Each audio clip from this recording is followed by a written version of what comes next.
The West Virginia Mountaineers are coming off of a much-needed bye week and getting ready to head to Orlando to face the UCF Knights. Is this a must-win game for the Mountaineers? Find out on this episode of the Cold Country Podcast. You are now entering Cold Country. Ladies and gentlemen, welcome back to another episode of the Cold Country Podcast, where we discuss everything WWE sports. I'm your host, Ian McIntyre. Joining me, as always, got Tyler Cobb and Matt Howell. Gentlemen, how are we? I'm happy to be here. How are you guys? I'm feeling good, baby. I'm locked in, ready to go. Locked in, coming off a bye week, which I think we can agree is what this team needed 100%. West Virginia going into Orlando to face UCF, who is a 7.5-point favorite against the Mountaineers. Kickoff 1 o'clock Eastern on TNT. Interesting, the game's on TNT, but we'll take it. National TV. What do you expect when we're 2-4? Well, ESPN Plus, to be fair. I was gonna say, I don't know if we're getting an ESPN or Fox game anytime soon. Yeah, I would honestly expect ESPN Plus rather than TNT, but I'll take it. Like I said, That's fair. Two teams. Interesting note is this is the two teams that are, have returning coaches. Scott Frost obviously was at UCF before. Rich Rod was at West Virginia before. However, West Virginia's 4-0 all-time against UCF, including the two games since UCF has joined the Big 12. So can UCF get the win that they need to finally get in the win column against West Virginia, or will West Virginia continue the win streak against are they the Golden Knights? I feel like we had this conversation last year when they are the Golden Knights. Well, they've switched. They've switched between the Golden Knights and the Knights, I think. Like, that was actual, university talk. But I think people still call them both. It's still Knights and Golden Knights. It doesn't matter. Knights, Golden Knights, either way. Going to be, hopefully, a bounce-back game for a West Virginia team that's been struggling. Yeah, 100%. We need a win, I think. Overall, we'll discuss it again, but this is a must-win for West Virginia. When you look at the rest of the schedule, there's still some tough games left. This is a game that you got to find a way to win, and I think that starts more with the offense than it does the defense. You want to start breaking down the offense a little bit.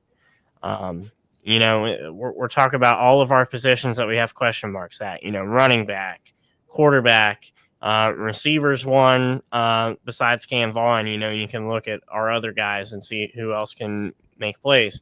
But I think that all starts with our signal caller. Khalil Wilkins,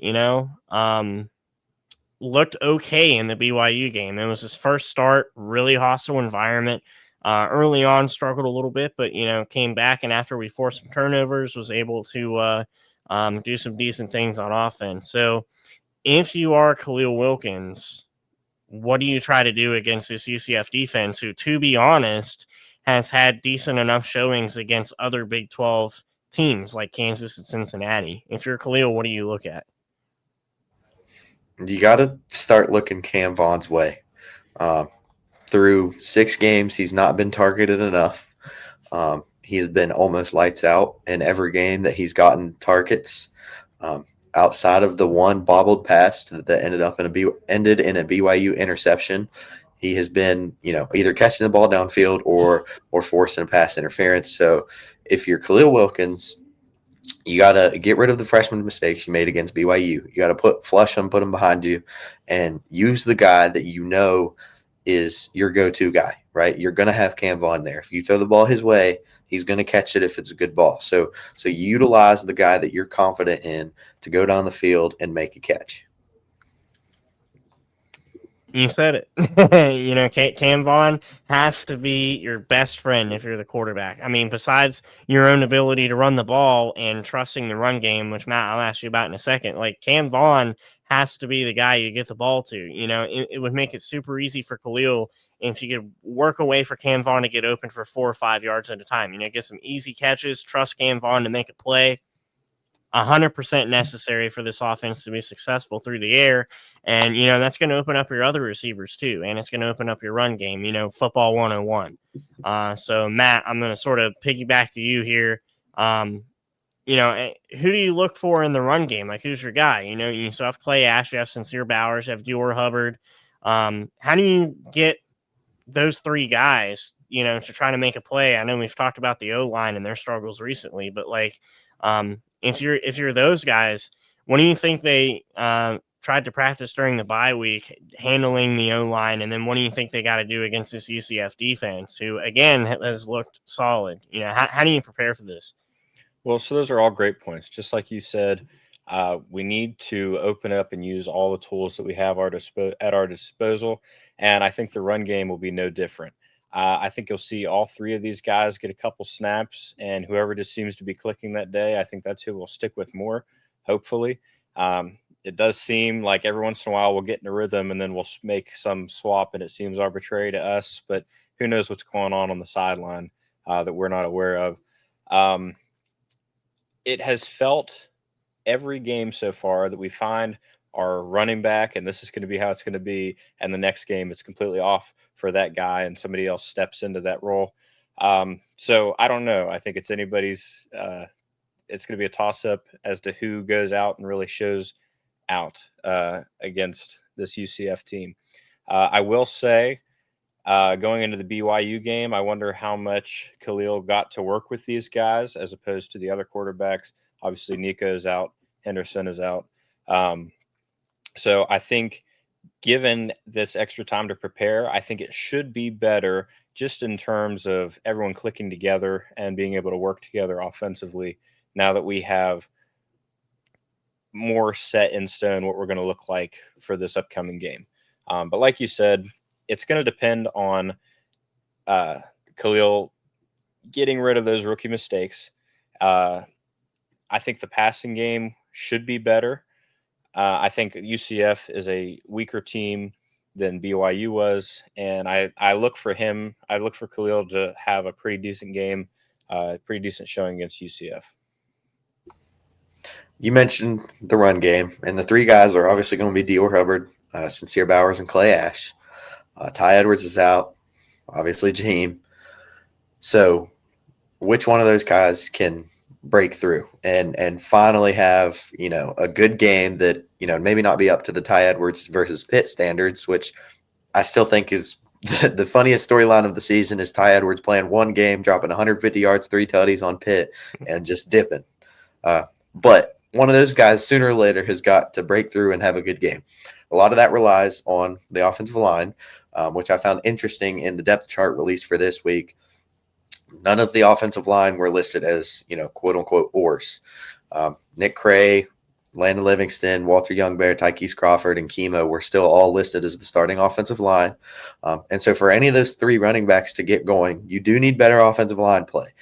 So I'm hoping that the extra week we've had will have given those guys a little bit of time to mesh and gel a little bit better. We saw Tykees, he had a much improved game against BYU compared to what he has been. And so can those guys gel a little bit more and a little bit better now having 2 weeks off to prepare for BYU? And then can that benefit Dior Hubbard, Clay Ash, and Sincere Bowers? I'd really look for Sincere Bowers to get a lot of touches. He's been a guy that's been a little banged up, but he had a solid showing against RMU in the snaps that he got. He had a long run in that game. And so he showed a flash of his speed and the talent that he does have. It's just, can you get one of those guys going? Because up to this point, the O-line and the running backs have just struggled. Yeah, I think you guys both made a good point talking about chemistry. We've played 6 games. You would think chemistry would have more time to, build itself and have its good effects on the team. But, just looking at it from Cam Vaughn's perspective, for example, you've had 5 different guys throw you a pass in 6 games. 5 different guys threw you a pass in 6 games. So, like, for consistency's sake, even for a receiver as good as he is, there are question marks there. And trying to work with the way that the plays are called based off of the guys that are out there. And, you're swapping in new offensive linemen. They have to learn how to gel. They've had so many problems. You're bringing guys in from the bench. We're questioning if Rich Rod trusts these guys because they're not playing. And if they do play, they're bad. Like what's going on there? Besides Cam Vaughn, there's no number one guy on offense. So I think that affects chemistry greatly. And you can tell, especially now, whenever we're in the meat of the season, that we're lacking in some of those areas. And That's going to be a huge plus if we can somehow find a way to get rhythm going against UCF, because that will be a big telltale sign that we're building chemistry. And if Khalil Wilkins continues to be your consistent starter for the rest of the season, which I personally think that he will be, you're going to have a better chance of building that chemistry, and the offense is going to look better naturally by that chemistry building from game to game. And as you said it, we've played 6 games. We've just got to look to get better. An offense that's struggling, averaging only 22 points per game, not cutting it. If there was ever a game to try to get right, this is the game, right? Ian, you're the only one of the 3 of us that's actually been to the bounce house. Not necessarily an easy place to play, but not in the top. We've played in tougher places, and so just got to find ways to get better. Minor tweaks. Slowly get better. What I will say is Rich Rod's teams are always second half teams. I don't expect us to go out and finish the season 6-0 after we start 2-4, but they get better as the year goes on. And so can this team find a way to get a couple wins here and there? And if you're going to get one, it's going to be here. That kind of switches us over to the defensive side. We didn't really talk about keys to the game on the offensive side, but we did talk about some of the key points. I did want to give a direct key to the game on the defensive side, though, because this one stood out to me. UCF has allowed only 6 turnovers on the year, which was very similar to BYU. Going into the BYU game, BYU had taken care of the ball, right? And so West Virginia has forced 10 turnovers on the year. That's 29th in the nation in terms of forced turnovers. And then going back over to UCF only allowing 6, that's ranked 36th in the country. So both teams doing a good job. UCF taking care of the ball, West Virginia finding a way to force turnovers. UCF has had an interesting quarterback situation between Cam Fancher and Taven Jackson. Cam Fancher got the start at the beginning of the year, but Taven Jackson took it over. Cam Fancher got the start again against Cincinnati and looked really solid. I think he gained some momentum in terms of, with the fan base and with the coaching staff, but he's obviously listed as out. So you're looking at Taven Jackson, who up to this point has looked solid, right? He's floating around that 60% completion percentage. He's thrown 3 touchdowns on the year, only 1 interception. So, not forcing a ton of balls into the end zone or a ton of deep balls, but he also is taking care of the ball when it matters. He's not a huge runner, but he can run. He's got 3 touchdowns with his legs.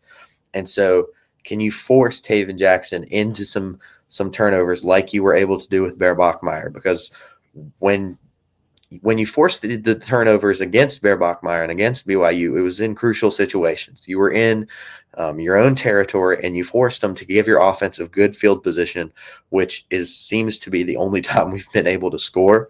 And so can this West Virginia offense find a way to force turnovers against the UCF team that has really taken care of the ball up to this point? That's probably my main key to the game.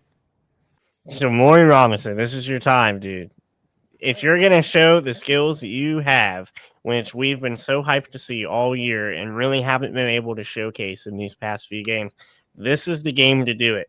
Because one of my keys on defense is get pressure on whomever the quarterback is. You were talking about the controversy, but Taven Jackson's probably it for this game. Get pressure. He is. Cam Fancher's out, so Taven Jackson is. Get pressure on Taven Jackson. You have to get pressure on these guys to let our secondary make a play, because as you saw, it was difficult to get to Bear Bachmeier because, if you did get to him, he would scramble. And if you didn't get to him and play a little more conservative, he would beat our secondary through the air. You saw it with Michael Coates, right? So you have to get pressure on Taven Jackson because he is not the scrambler that Bear Bachmeier is. So that is super, super important to me, is being able to consistently pressure Taven Jackson. He's been sacked 7 times on the year, and he was sacked 3 times against Kansas State in the 34-20 loss. And so, if you can, he only threw 50% completion percentage that game against Kansas State, no touchdowns and a pick. And so if you can dial up some pressure, Jamori, like you said, find a way to get Jamori rolling, because up to this point, he's been a no-show compared to what we were expecting going into this season. I believe he's got it in him, though. I should state that much. This defense still has something. We saw it in our first 3 games. This defense has something to cook with. It's just, can they chef it up? Against Michael UCF, Coates, I believe. Michael Coates has got to have a bounce back game. You can't Yeah. be letting these UCF receivers run wild on you. Interesting to know, I think he's injured. But Day Farmer, the guy that we wanted all last year for Neil Brown to utilize more, is currently sits on UCF's roster and has not really. Like I said, I'm pretty sure he's injured. But where Day at? We need Day Farmer. Where Day at? Where Yeah, Day at? we saw Trey Lathan in that Kansas game. He was a force to be reckoned with, especially in that second half. But Matt, I'll let you just talk a little bit about the defense. And one problem we've had the past few games is tackling on defense. Just I like to call it the point of confrontation. That's sort of the phrase I like to use. At the point of confrontation, you got to bring the guy down, and that's just been a problem for us. Yeah, that's a good point. I feel like our coverage this year, just in terms of meeting the player where the ball is, where they get the ball, has been a lot. It's been a lot better than last year, obviously. But once you meet them, how do you get them down to the ground and stop the play? It seems like we're struggling, and I've even noticed that a lot of the times you're really attacking the player, but if there's a guy on one side and a guy on the other side and you both tackle into him, all you're doing is propping him up. And it feels like a lot of the times where the tackles just go and go and go and go and they're 5 yards down the field later than they should have been. It would have been better if the other guy said, "No, you got it. I'm hands off," because then you could knock him over. You know what I mean? Yeah. And that's an anecdote. That's not all the tackles are like that, but get your hands on the guy and pull him down. Yeah. That's definitely something we could look forward to. I gotta say, a bright spot on defense with an asterisk is going to be Fred Perry. He's looked fantastic when he's playing well, which is most of the time he's on, and he is a monster. Like, you do not want to be lined up against him when you're running on offense. But he's he's getting a couple penalties in there that shouldn't be happening. And sincerely, I hope those don't happen, because if he gets to be out there doing his job, he is doing his job well, and you want him to be on the field the entire time.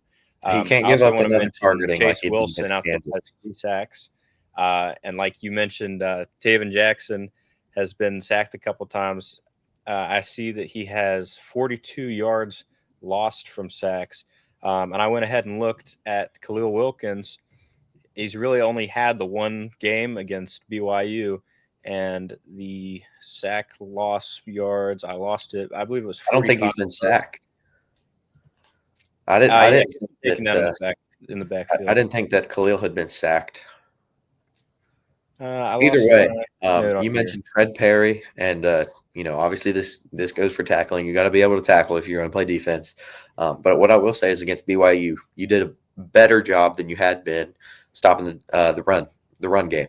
LJ Martin was bottled up to an extent. Obviously, you're never going to quiet a guy like LJ Martin, but he was bottled up to an extent. UCF has 2 guys out of the backfield that they're comfortable running the ball with, and Miles Montgomery and Jaden Nixon. Jaden Nixon is averaging 11.6 yards per carry. He has not had nearly as many as Miles Montgomery has. He's only had 25 carries on the year, but when he gets the ball in his hands, he's doing something with it, right? And so between Jaden Nixon and their running back one, Miles Montgomery, who's got 434 yards on the year at five yards carry, which is a pretty good clip.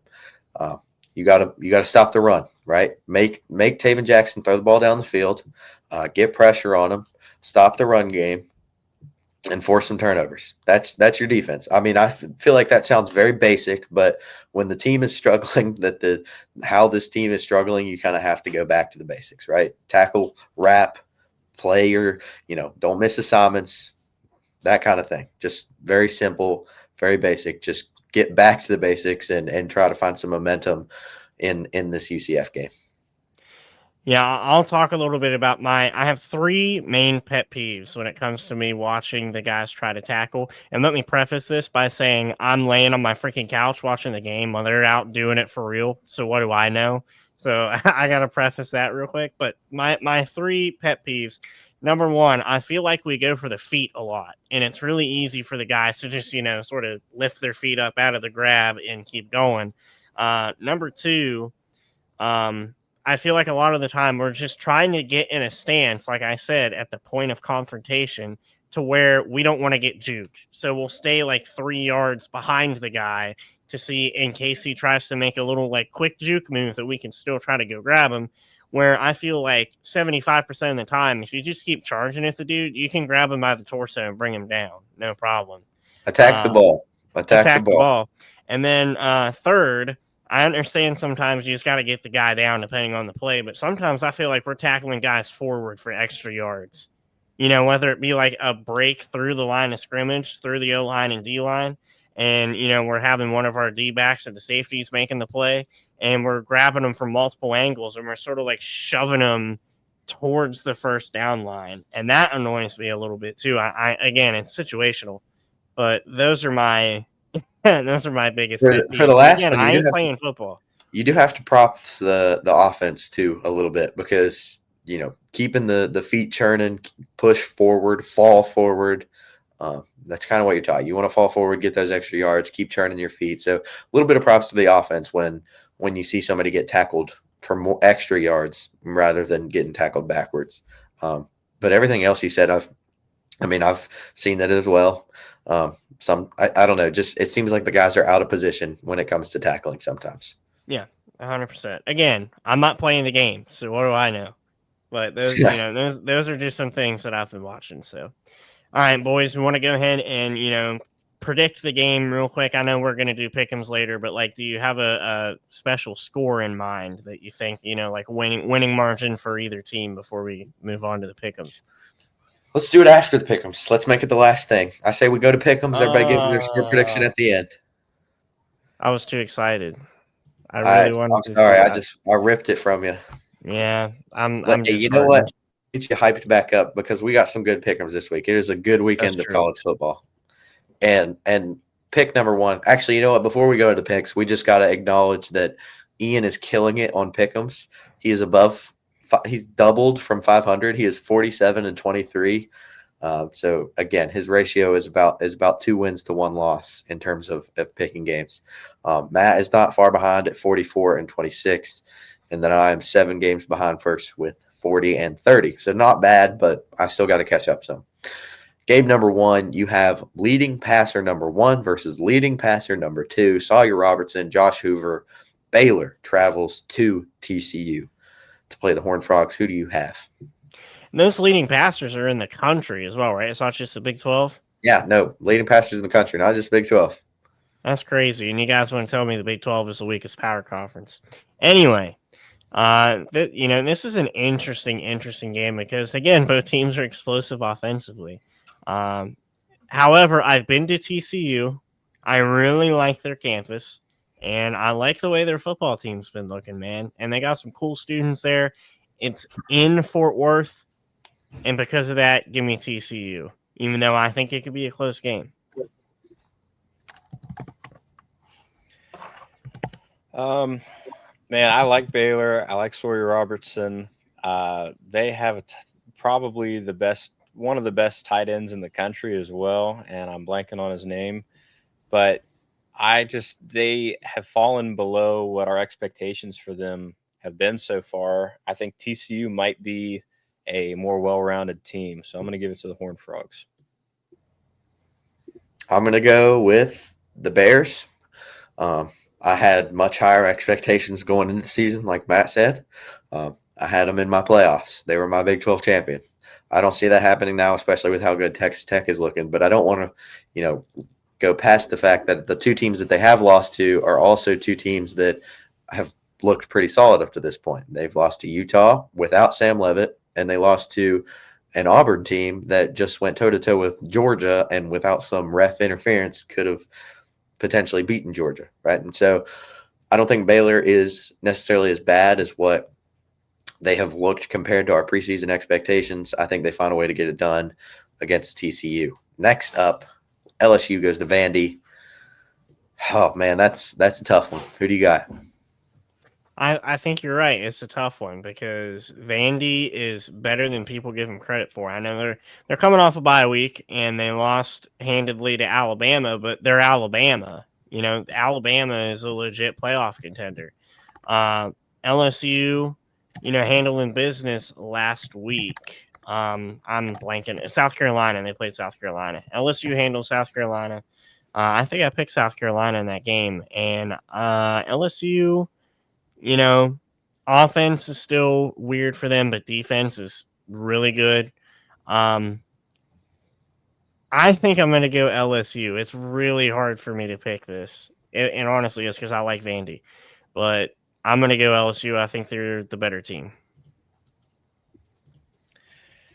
Give me the Commodores. They've been solid. They were solid last year. They're solid this year. I think better this year. Um, Diego Pavia, enough said. I just think that they have shown more this year than your Nuss Bus with LSU. So you can go with Vandy here. I'm going to also rock with Vandy. LSU's had some questionable games up to this point, especially on offense. They've looked a little questionable.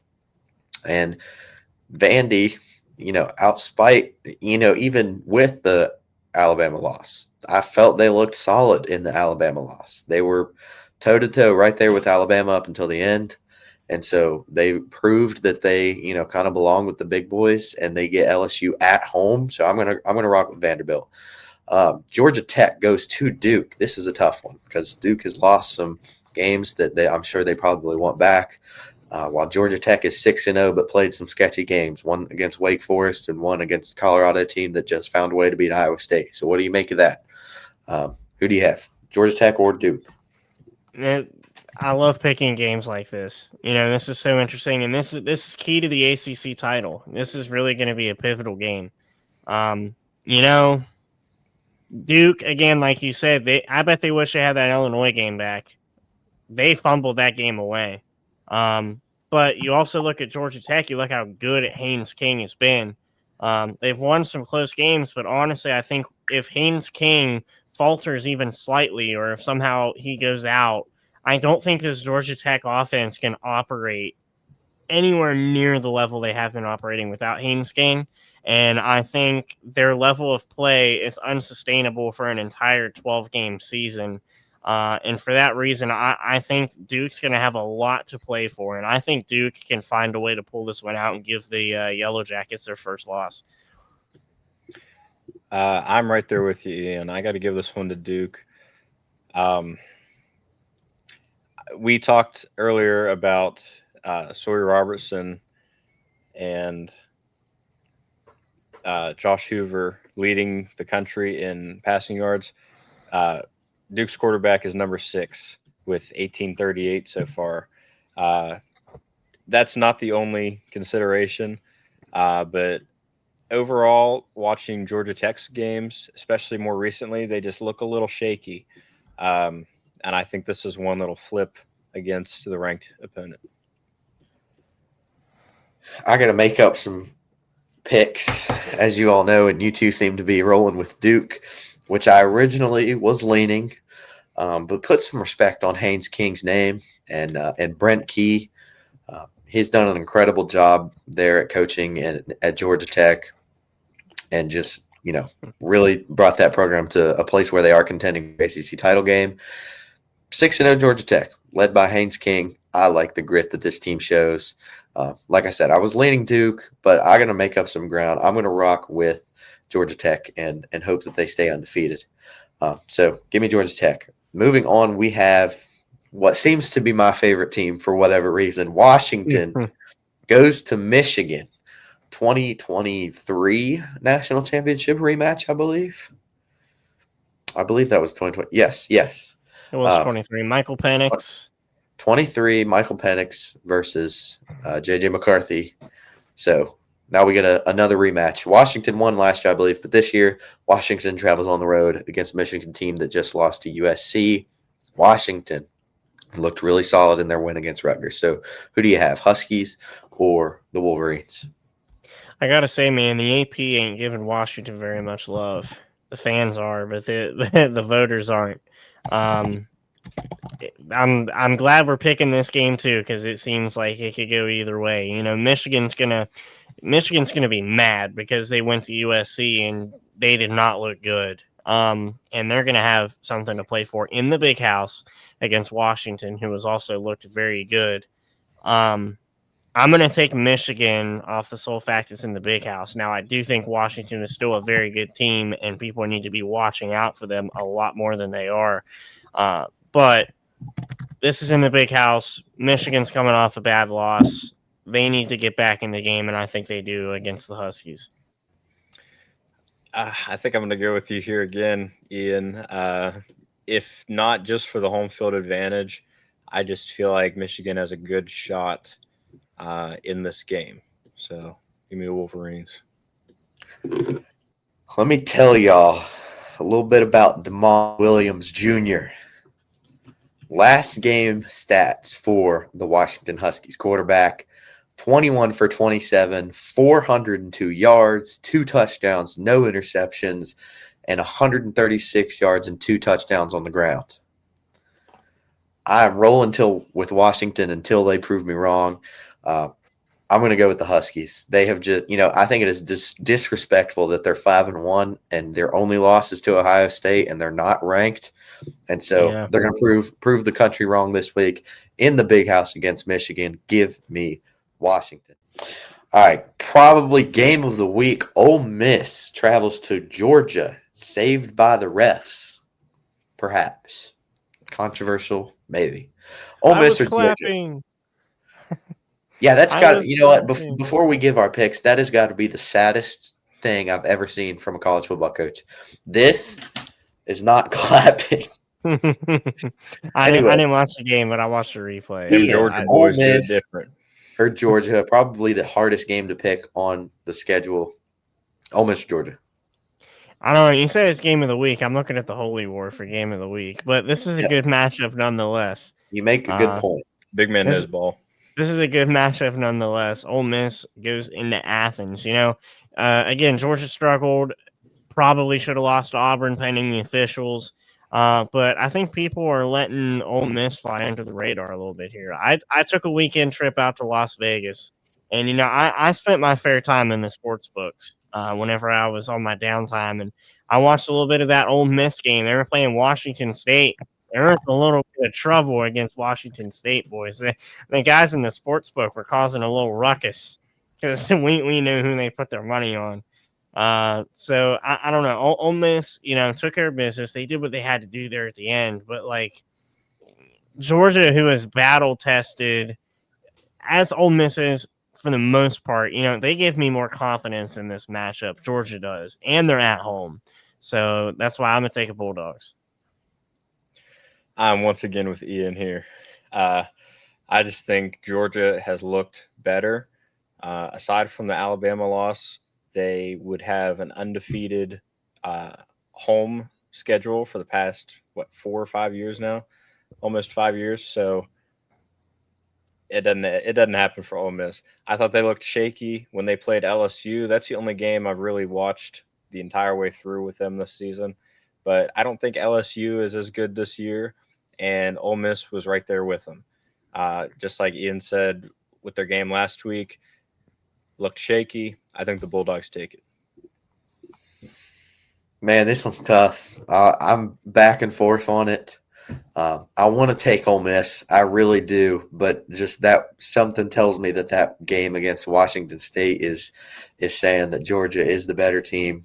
And like you said, it is at Georgia. And so I'm going to rock with the Bulldogs, even though I do kind of want to pick Ole Miss. Just there's something saying that Ole Miss is going to find a way, but I'm going to roll with the Georgia Bulldogs for now. Big 12 game of the week and probably Big 12 game of the year.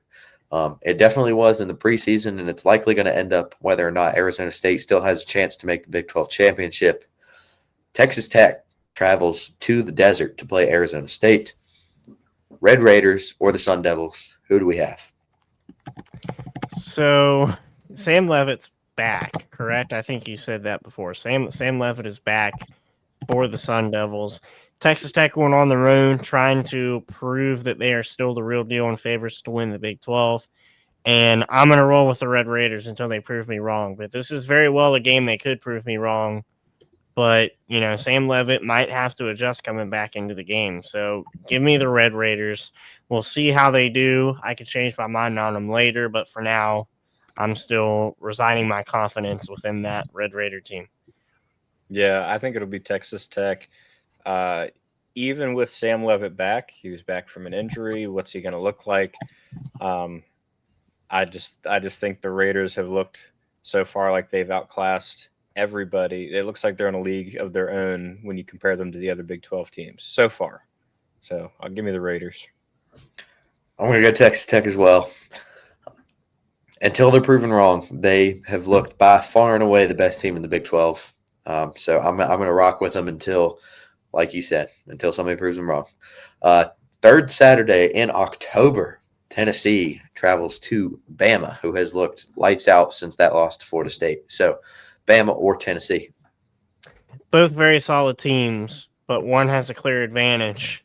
After coming out in a hard-fought win on the road in Missouri, and then technically dominating Vanderbilt at the end of the game to win at home, and they're at home once again against Tennessee, who again is still very good. But I think Bama has a clear advantage here. They have probably the number one quarterback in the nation on Heisman watch.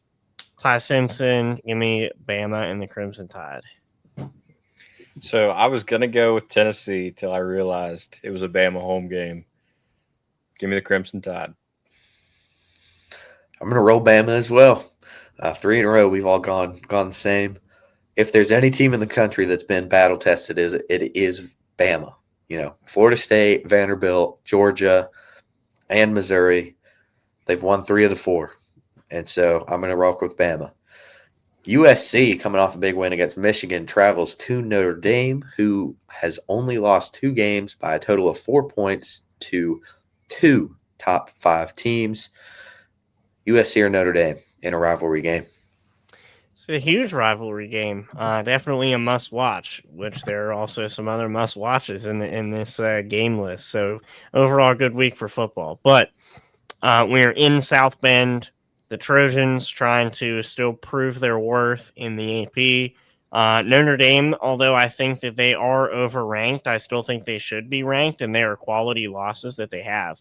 And I also do think Notre Dame is the better coach team and probably has the better team overall. It's a home game, rivalry. Give me Notre Dame. Took it right out of my mouth. Give me Notre Dame. This is 4 in a row, boys. We're all in alignment. I'm going to rock with Notre Dame this as week. well.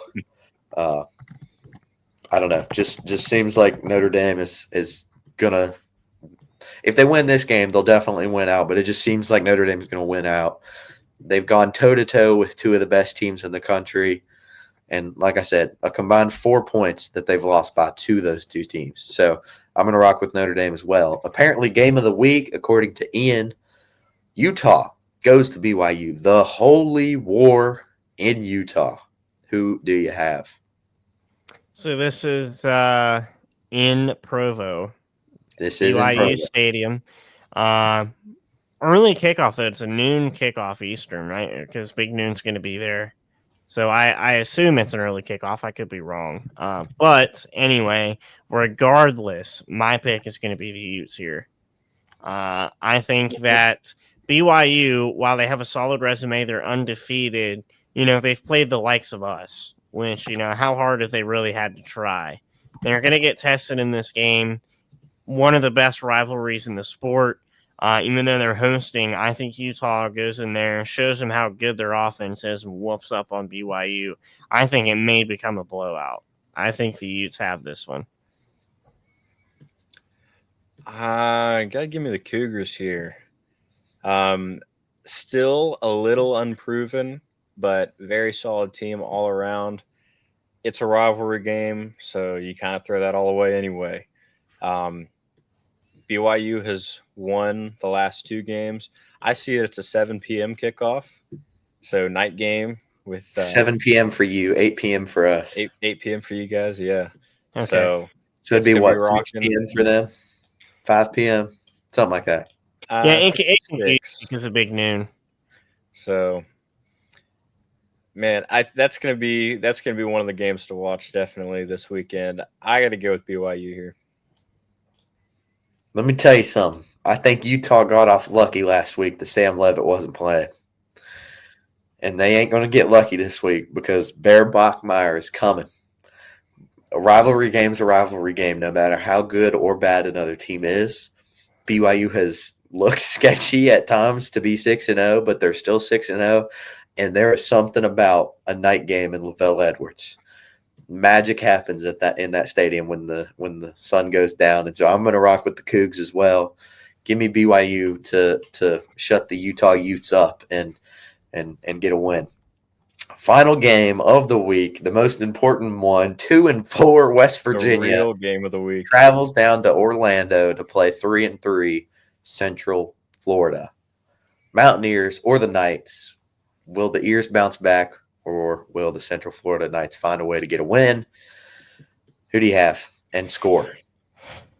And score prediction. So, like I said at the beginning of the episode, I think this is a must-win for West Virginia. And I think this is going to be the first time since the Pitt game that I have picked West Virginia to win a football game. I really believe this is a winnable game for us. Again, it's a must-win. You look at their offense, our defense needs to prove that their offense is gullible, to say the least. Jamori's got to step up, like I said, and I think that Khalil getting a second start, coming off a bye week, having a little bit of time to rest, he's going to be able to produce more on offense, hopefully produce more in the passing game as well. And I think if we could put all that together, I think we could walk away from Orlando with a W. And it's not an easy environment to play in. I've been there before. I went there for our first game against them, and it's a cool environment. I like it down there. It's easy to get sunburnt. But I think the Mountaineers can get a dub here. So I'm gonna go with West Virginia. Score. I say we win by 10, 34-24. Fairs. Okay. You're right. You gotta give me the Mountaineers. I'm with Ian here. We win by 10. I think it's 27-17. We have a lot of improvement potential, and I would like to see that here. This is definitely one of the games we could win left over in the season, and I think it's towards the top of that list. I would love for us to go and blow them out. I don't think that'll happen. I think it'll be a good, solid, hard-fought win. There's not many games left on the schedule where I can say the Mountaineers have a chance. This is the only one, and I want to stick with the boys one last time. So with Matt Howe and with Ian, give me the Mountaineers. I'm going to say Mountaineers walk it off in the bounce house, 27-24. Give me a game-winning field goal. Man, one last time. We got 5 games left after this. You're acting And like the season's already spoiler, over. I don't know if I'm picking West Virginia again. Oh my gosh, man. Well, it's the way the season has gone. I'm rocking with the Mountaineers this week. Maybe they can prove me wrong, look very good off of a bye week, improve a little bit, and maybe it'll make me second guess the TCU and Houston game. So fair enough.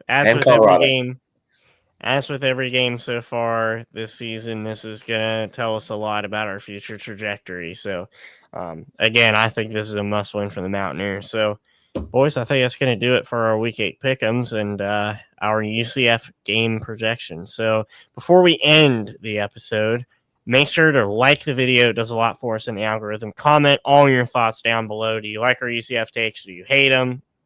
Do you think our pick'ems are good? Who do you think is going to win? Leave all of your thoughts down below. We'd love to hear them. We'll reply to them as well. Subscribe to the YouTube channel. Follow the Instagram. Follow the X. We're doing really well on X. And don't forget about our Spotify. If you're on the go, listen to us there. So that is going to do it for this edition of the Coal Country Podcast.